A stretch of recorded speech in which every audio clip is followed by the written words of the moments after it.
maliyo baby tawa, gobe da labarin da za na baki na kauna. Dan maliyo maliyo maliyo baby nawa, gobe da labarin da za na baka na kauna.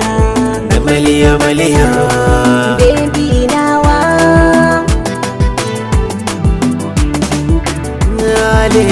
Kin shiga zuciya ta kin zauna can ciki, kin shiga rayuwa ta kin kau da bakin ciki. Ke ɗaya tilo ke ce mai sa farin ciki, to ce jan mutumin can ya ɗauki jar sandar can, ya kori jar akuyar can mai jar dawar can ta kusa da gonar jatau. Sannan ki dawo in baki labari na kauna.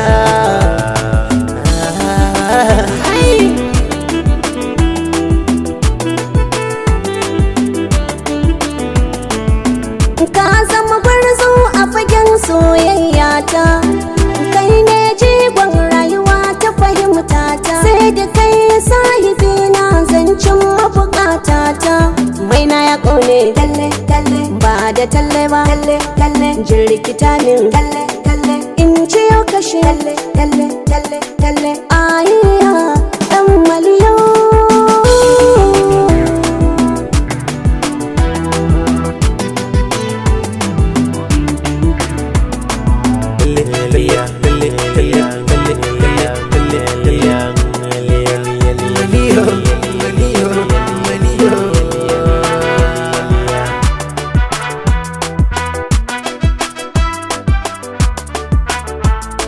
Dan maliyo maliyo maliyo baby nawa, gobe da labarin da za na baka na kauna.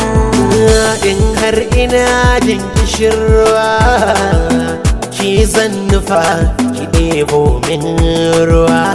Inda zan kasance a cikin damuwa, kai ne za ka yaya kunci na dan uwa. Aisha burburwa sha kowa ya ɓace sha, a sha shi da kulki sha, kulkin kira sha, ba na aro ba sha, ko ba shi gida ne sha, har ya kawo sha bigin dan maliyo.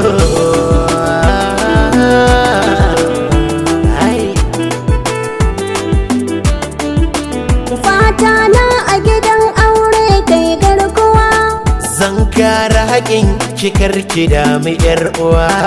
na ta yi tsarin ce magariya ta yi mini jar sikara, iye iye iye yar bakin gulbi, ta yi liya liya liya a yayyafa mata ruwa, shaf shaf shaf ka ɗauko naka ka tura da ka ɗauko don wani kai ta damfara sabara maliyo. Maliyo